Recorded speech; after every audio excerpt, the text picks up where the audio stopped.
Hello all, welcome to Lokmanya I S.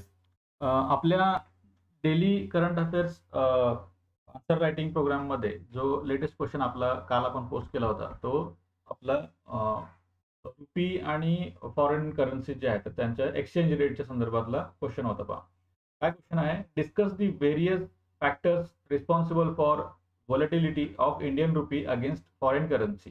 What are the recent reasons for such volatility.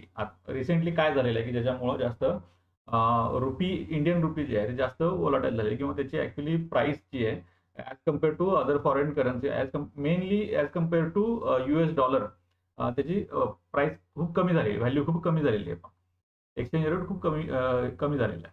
तर exchange rate कमी झाला in the sense की actually against dollar rupee हे जे आहे तर त्याची वाढलेली आहे. म्हणजे एका डॉलरला अगोदर सपोज काहीतरी 75 रुपये 75 रुपयाला एक डॉलर मिळत होता, तर आता जवळपास 79 रुपयाला एक डॉलर असं ती एक्सचेंज रेट असं झालेला आहे पाहतो. ठीक आहे. तर याचा अर्थ की इंडियन रुपीची व्हॅल्यू जी आहे ती डाऊन गेलेली आहे, कमी झालेली आहे ती व्हॅल्यू.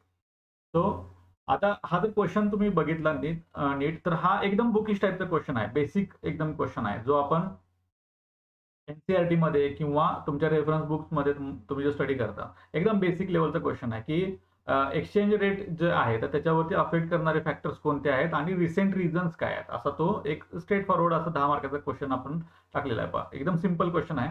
तर क्वेश्चन विचारण्याचं जे प्रयोजन आहे, कॉन्टेक्स्ट जो त्याचा प्रीटेक्स्ट जो आहे, तर तो म्हणजे दी हिंदूमध्ये 8 जुलै रोजी हे आर्टिकल आलेलं आहे, making sense of the rupee slump असं म्हणून डेटा पॉइंट जो आलेला आहे तर त्याच्यामध्ये खूप चांगलं आर्टिकल आहे. तर त्याच्यामध्ये बरेचसे पॉइंट्स त्यांनी सांगितलेले आहेत की रिसेंटली का झालेलं आहे, की हे सध्या काय झालेलं आहे की रुपी जो आहे रुपीची value as compare to dollar 79 रुपयाच्या खाली गेलेली आहे. म्हणजे this is all time lowest झालेला आहे ऑल टाइम. ठीक आहे. तर त्यामुळे त्यांनी ते सांगितलेलं की रिझन्स काय आहेत त्याचे. ओके. आता याच्या आधी रिझन्सकडे जाण्याच्या आधी म्हणजे रिसेंट रिझन्सच्या पाठीमागे जाण्याच्या आधी आपण समजून घेऊया की नक्की एक्सचेंज रेट कसा असतो आणि त्याचं जे हे आहे व्हॉलेटिलिटी आहे तर त्याच्यासाठी मेन फॅक्टर्स कोणते कोणते असतात. नाव every country in the world they carry out foreign trade. Okay. आपण प्रत्येक देश जो आहे तो ट्रेडवरती इम्पोर्ट एक्सपोर्ट याच्यावरती खूप डिपेंड असतो. पहा ठीक आहे. आणि मेनली इंडियासारखी कंट्री जी आहे डेव्हलपिंग कंट्री आहे, आपल्याला इम्पोर्ट्स खूप महत्वाचे आहेत. म्हणजे हाय व्हॅल्यू इम्पोर्ट्स जे आहेत तर ते आपल्याला लागतात. फॉर एक्झाम्पल एनर्जी असेल किंवा टेक्नॉलॉजी असेल, अशा स्वरूपाचे जे इम्पोर्ट्स आपण इम्पोर्ट्सवरती खूप डिपेंड आहे. सो ज्या वेळेला आपले इम्पोर्ट्स वाढतात त्यावेळेला जी आपली इंडियन करन्सी आहे त्याची व्हॅल्यू जी आहे ती कमी होते. पहा okay. This is one of the reason. Other reason is actually तुम्हाला सर्वांना माहिती आहे की इंटरनॅशनल लेवलला US डॉलर जे आहे, US डॉलर हे बेंचमार्क मानलं जातं आणि त्याच्या कम्पॅरिझन मध्ये बाकीच्या करन्सी ज्या आहेत त्या मोजल्या जातात. ऑल्सो आपलं जे फॉरेन एक्सचेंज रिझर्व्ह आहे तर त्याचा डॉलर हा एक खूप मोठा कॉम्पोनंट आहे. ठीक आहे. डॉलर फॉरेन एक्सचेंज रिझर्व्हचे बरेचसे बाकीचे कॉम्पोनंट्स आहेत. फॉर एक्झाम्पल गोल्ड आहे किंवा SDR वगैरे हे आहेत. तर असे बाकीचे कॉम्पोनंट आहेत त्यामध्ये डॉलर हा खूप महत्वाचा आहे. पहा एखाद्या कंट्रीकडे डॉलर्स किती आहेत तर US डॉलर्स, तर त्याच्या बेसिसवरती त्यांचा एक्सचेंज रेट हा ठरत असतो. पहा ठीक आहे. किंवा डॉलरचा सप्लाय कसा आहे तर त्याच्यावरती सुद्धा खूप तो ठरत असतो.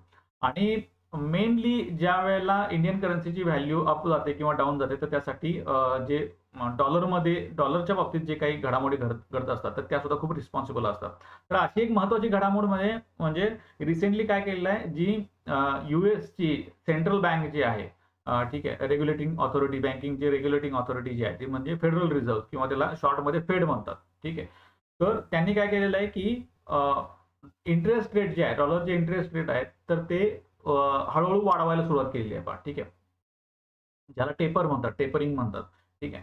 तर ते टेपरिंग करायला त्यांनी सुरुवात केलेली आहे. त्याच्यामुळे काय झालेलं आहे की डॉलरमधली जी काही किंवा फॉरेन इन्व्हेस्टमेंट जी आहे इंडियामधले किंवा इतर इमर्जिंग कंट्रीमधले जे काही इन्व्हेस्टमेंट आहे तर ते ही इन्व्हेस्टमेंट मेनली FPI थ्रू केली जाते, फॉरेन पोर्टफोलिओ इन्व्हेस्टर्स. ठीक आहे. किंवा FII कडून केली जाते. FPI सुद्धा आहेत आणि FII सुद्धा आहेत, इन्स्टिट्यूशनल इन्व्हेस्टर्स सुद्धा आहेत. FIIला फॉरेन इन्स्टिट्यूशनल इन्व्हेस्टर्स म्हणतात. तर FPI आणि FII या दोन्हींच्या मार्फत ती केली जाते. तर हे काय करतात, ज्यावेळेला डॉलरची ज्यावेळेला इंटरेस्ट रेट ज्यावेळेला वाढले जातात, म्हणजे फेडरल रिझर्व्ह कडून ते पॉलिसी रेट्स ज्यावेळेला वाढले जातात, तर त्यावेळेला ह्या काय करतात, FPI आणि FII जे काय करतात, हे डेव्हलपिंग कंट्रीज मधली आपली जी इन्व्हेस्टमेंट आहे तर ती इन्व्हेस्टमेंट काढून घेतात आणि बॅक टू US ते इन्व्हेस्ट करतात, तिकडे नेऊन ठेवतात, कारण की त्यांना ते तिथं जास्त सेफ वाटतं. ओके. बिकॉज कारण की बऱ्याच अंशी काय झालेलं असतं, की अशी इन्व्हेस्टमेंट जी आहे ती अशी इन्व्हेस्टमेंट ही लोनच्या बेसिसवरतीच केलेली असते पहा. ठीक आहे.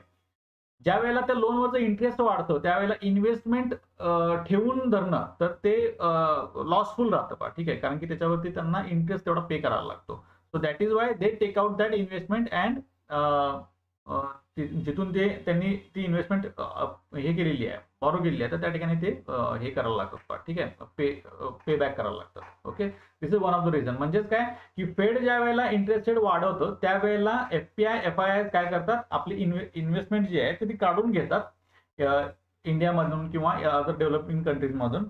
इंडियाच्या बाबतीत मेनली हे एक रिझन आहे, की ज्या वेळेला तिकडे इंटरेस्ट रेट वाढतो त्यावेळेला फॉरेन इन्व्हेस्टमेंट आपली ही काढून घेतली जाते पहा. ठीक आहे. म्हणजे जे ॲसेट्स आहेत तर ते विकले जातात आणि त्याच्या बदली डॉलरमध्ये ती इन्व्हेस्टमेंट बाहेर नेली जाते पहा. ठीक आहे. ते सेल ऑफ केली जाते.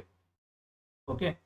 तर अशा ह्या प्रोसेसमध्ये काय होतं, की डॉलर्स जे आहेत, US डॉलर जे आहेत, US डॉलर इंडियामधून बाहेर जातात. इंडियामधून बाहेर जाताना रुपी बाहेर जात नाही, इंडियामधून बाहेर जाताना डॉलर बाहेर जातात. ठीक आहे. आणि ज्यावेळेला डॉलर बाहेर जात असतात त्यावेळेला हे डॉलर्स मिळवण्यासाठी त्यांना काय करायला लागतं, की आपल्याकडचा रुपी हा विकायला लागतो आणि त्याच्या बदल्यामध्ये डॉलर खरेदी करतात ते आणि मग डॉलर्स घेऊन जातात. तर या प्रोसेसमध्ये मार्केटमध्ये इंडियन रुपीचा सप्लाय वाढतो. ठीक आहे. मार्केटमध्ये इंडियन रुपीचा सप्लाय वाढतो आणि हा सप्लाय वाढल्यामुळं त्या रुपीची व्हॅल्यू ही ॲज कम्पेअर टू डॉलर कमी होते. ठीक आहे. This is one of the reason, main reason जे आहे रिसेंटली अशा पद्धतीने झालेलं आहे पहा. ठीक आहे. ह्या आर्टिकलमध्ये जे काय सांगितलं आहे त्या आर्टिकलमध्ये सांगितल्याच्या बेसिसवरती आपल्याला काय समजते पहा, की so far in 2022 FPIs have dumped Indian equities worth a net $29.01 billion, more than double the $11.9 billion worth of equities sold during all of 2008, the year of the global financial crisis. Global financial crisis 2008 ला झाला. त्यावेळेला जेव्हा हे FPIsनी ज्यावेळेला आपले assets विकले आणि आपले इन्व्हेस्टमेंट ज्यावेळेला ते बाहेर घेऊन गेले, तर ती इन्व्हेस्टमेंट जी बाहेर जाणारी इन्व्हेस्टमेंट आहे तर ती किती होती, तर ती जवळपास $11.9 बिलियन इतकी होती. पण 2022चा फक्त जर विचार करायला गेला तर सध्या FPIsनी किती ॲसेट्स डंप केलेले आहेत, तर त्यांनी $29.01 बिलियन इतके डंप केलेले आहेत ॲसेट्स. त्याचा चार्ट पण त्यांनी दिलेला आहे. तर चार्टच्या बेसिसवरती सुद्धा तुम्हाला अंदाज येऊन जाईल, की किती मोठ्या प्रमाणात तो सेल ऑफ जो आहे.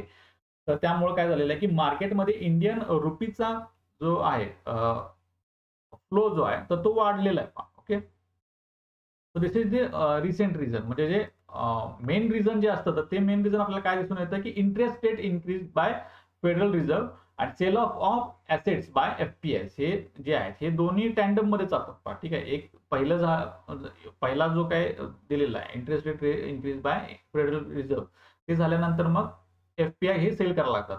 आता FPI सेल ऑफ करतात तर त्याला बाकीचे सुद्धा रिझन असू शकतात. फॉर एक्झाम्पल पॉलिटिकल इन्स्टॅबिलिटी असते, म्हणजे इंडियामध्ये किंवा इंडियाच्या बाहेर पॉलिटिकल इन्स्टॅबिलिटी ज्या वेळेला निर्माण होते तर अशा वेळेला सुद्धा सेल ऑफ केला जातो. ठीक आहे. बिकॉज इन्व्हेस्टर्स हे they always care about the safety of their investment. Okay. त्यांना लॉस कधीही सहन करायचा नसतो. ओके. लॉस ज्या वेळेला वाढणार आहे किंवा वाढतोय किंवा वाढणार आहे असं ज्या वेळेला त्यांना कळायला लागतं त्यावेळेला ते लगेच ते आपली इन्व्हेस्टमेंट काढून घेतात. Okay. This is the simple logic आहे त्याच्या पाठीमागे. अदर मेन रिझन जे आहे तर ते म्हणजे widening trade deficit. Trade deficit कसं आहे, म्हणजे आता तुम्हाला जसं सांगितलं, की प्रत्येक कंट्री जी आहे ती इम्पोर्ट आणि एक्सपोर्ट वरती डिपेंड असते. म्हणजे काही गुड्स जे आहेत किंवा काही कमोडिटी आहेत तर ते आपण एक्सपोर्ट करत असतो आणि काही कमोडिटी जे आहेत किंवा सर्व्हिसेस जे आहेत तर ते आपण इम्पोर्ट करत असतो. ओके. जेव्हा आपला एक्सपोर्ट जो आहे तो export as compare to import ज्यावेळेला वाढतो, एक्सपोर्ट ज्यावेळेला वाढतो त्यावेळेला आपली डोमेस्टिक करन्सी जी आहे, फॉर एक्झाम्पल इंडियाच्या बेसिस कॉन्टेक्स्टमध्ये इंडियन रुपी जी आहे, त्यावेळेला एक्सपोर्ट वाढतो त्यावेळेला इंडियन रुपीची व्हॅल्यू वाढते. ओके, व्हॅल्यू वाढते. आणि ज्यावेळेला आपले इम्पोर्ट्स वाढतात ॲज कम्पेअर टू एक्सपोर्ट, त्यावेळेला रुपीची व्हॅल्यू डाऊन होते, कमी होते. Okay, this is a simple logic. आता काही वेळेला आपल्याला MCQs मध्ये प्रिलियम मध्ये विचारलं जातं की आपल्याला जर एक्सपोर्ट्स वाढवायचे असतील तर काय केलं जातं, किंवा कोणता कॉन्टेस्ट आपल्याला जास्त फेवरेबल आहे. तर बऱ्याच वेळेला काय होतं की जेव्हा आपलं डोमेस्टिक करन्सीची व्हॅल्यू ज्या वेळेला थोडीशी डिप्रिशिएट होते, ओके, व्हॅल्यू कमी होते म्हणजे काय, डिप्रिशिएट होते. तर डिप्रिशिएट ज्या वेळेला होते त्यावेळेला एक्सपोर्टसाठी चांगलं वातावरण निर्माण होतं का.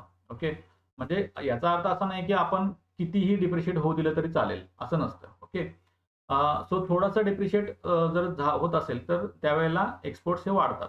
ओके, आणि ज्या वेळेला ॲप्रिशिएट होते त्यावेळेला एक्सपोर्ट्स कमी होतात, कारण की आपले एक्सपोर्ट जे आहेत ते महागडे होतात, इंटरनॅशनल मार्केटमध्ये महागडे होतात, त्यामुळे ते तसं लॉजिक आहे पाहते. सध्याच्या कॉन्टेक्स्टमध्ये काय झालेलं आहे की एनर्जी आणि गोल्ड इम्पोर्ट जे आहेत आपले ते वाढलेले आहेत, वाढलेले दिसतात. आता गोल्डच्या बाबतीत जर बघायला गेलं तर काय झालेलं आहे, त्यांनी काय सांगितलेलं आहे पहा, आर्टिकलमध्ये जे सांगितलं आहे. ओके, इन FY 2022 2022चं जे आर्थिक वर्ष आहे, म्हणजे 2021-22 असं ते आर्थिक वर्ष पकडलं जातं. India imported gold worth $46.17 billion, which is 33% higher than the year earlier. म्हणजे आधीच्या आर्थिक वर्षाच्या कंपॅरिझन मध्ये 2021-22 हे जे आर्थिक वर्ष आहे त्याच्यामध्ये 33% वाढ झालेली आहे बघा गोल्ड इम्पोर्ट्स मध्ये. आणि ते किती आहे, जवळपास $46.17 बिलियन इतके गोल्ड इम्पोर्ट्स आहेत. खूप मोठा गोल्ड इम्पोर्ट आपला सेकंड हायेस्ट इम्पोर्टर आहे पहा आपण. इंडिया जे आहे ते second highest consumer of gold जे आहे ते आपल्याला पाहायला मिळते. मग ज्यावेळेला आपण हे गोल्ड इम्पोर्ट करत असतो तर त्यावेळेला डॉलर हे बाहेर जात असतात पहा आपले. ठीक आहे, तर त्यावेळेला त्याच्यामुळे सुद्धा आपली जी डोमेस्टिक करन्सी आहे तर त्याची व्हॅल्यू जी आहे ती डिप्रिशिएट होत असते. This is one of the biggest reason. And the other reason is energy. जसं तुम्हाला सांगितलेलं आहे की एनर्जी सुद्धा एक मोठं रिझन आहे. सध्या काय झालेलं आहे, इथं चार्ट पण दिलेला आहे पेट्रोल एक्सपोर्ट्स किंवा जे आहेत. ठीक आहे, तर त्याच्या बेसिसवरती सुद्धा तुम्हाला कळून येईल की काय झालेलं आहे सध्या. आता रशिया युक्रेन वॉरमुळं इंटरनॅशनल मार्केटमध्ये जे एनर्जीचा जो सप्लाय आहे तो सप्लाय कमी झालेला आहे, मेनली बिकॉज ऑफ रशिया. कारण की रशिया हा खूप मोठा एनर्जी सप्लायर आहे. ठीक आहे, गॅसच्या स्वरूपामध्ये असू दे किंवा पेट्रोलियमच्या स्वरूपामध्ये असू दे. ठीक आहे, तर खूप मोठा सप्लायर आहे, वन ऑफ द बिगेस्ट जो आहे. तर त्याचे जे सप्लायज आहेत ते कुठेतरी खंडित झालेले आहेत. पण त्याच्यामुळं फ्युएलच्या ज्या प्राइसेस आहेत त्या वाढलेल्या दिसतात आपल्याला. ओके, रिसेंटली आता आपल्याला खूपच जास्त प्राइसेस वाढल्यामुळं इंडियन गव्हर्नमेंटनं टॅक्सेस कमी केले बा त्याच्यावरचे. ठीक आहे, पण टॅक्सेस कमी केले याचा अर्थ असा नाही की इंटरनॅशनल मार्केटमध्ये प्राइसेस कमी झाले. प्राइसेस कमी झाले नाही, टॅक्सेस आपल्याकडे कमी केलेले आहेत. आणि महाराष्ट्र गव्हर्नमेंट सुद्धा टॅक्सेस कमी करण्याच्या विचारात आहे पहा. ठीक आहे, सो फ्युएल हे आपल्या इंडियासाठी खूप महत्वाचं आहे, कारण की इंडियामध्ये डोमेस्टिक फ्युएलचं जे काही प्रोडक्शन आहे ते खूपच कमी आहे. जवळपास 20% आपली जी टोटल डिमांड आहे त्याच्या 20% पेक्षा कमीच आहे पहा ते डोमेस्टिक प्रोडक्शन. म्हणजे मोर दॅन 80% एनर्जी डिमांड जी आपली आहे तर ती आपली इम्पोर्ट्सच्या बेसिसवरती आपली भागवली जाते. Okay, this is one of the reason जे आहे. तर याच्यावरून तुम्हाला मेनली कळून येईल की रुपया आणि फॉरेन करन्सीचा जो काही हे आहे तो जो काही संबंध आहे तर त्याच्या संबंधांमुळं रुपीची जी व्हॅल्यू आहे ती कशी ॲप्रिशिएट किंवा डिप्रिशिएट होते तर ते तुम्हाला समजलं असेल. आणि याच्या बेसिसवरती तुम्हाला तो 10 मार्काचा क्वेश्चन लिहायचा आहे. अतिशय सोपा क्वेश्चन आहे, 10 मार्काला विचारलेला आहे, 150 वर्ड लिमिट. त्याच्यामध्ये तुम्हाला तो क्वेश्चन कव्हर होईल. म्हणजे 150 वर्ड लिमिटमध्ये तुम्हाला ते सगळं कव्हर व्हायला पाहिजे. त्याच्यामध्ये इंट्रोडक्शन, बॉडी आणि कन्क्लुजन थोडंसं जे आहे तर ते यायला पाहिजे तुम्हाला. ओके, आता याच्यामध्ये आणखीन एक ऍडिशनल तुम्हाला जे फॅक्ट सांगायची म्हणजे ज्या वेळेला इंडियन रुपी ज्या वेळेला डेप्रिशिएट होत असतं.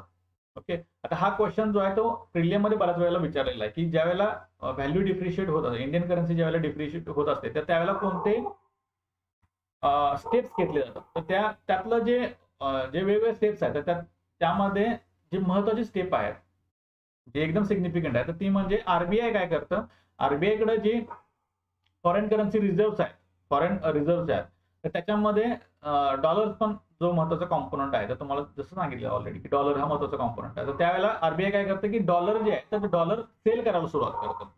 ओके,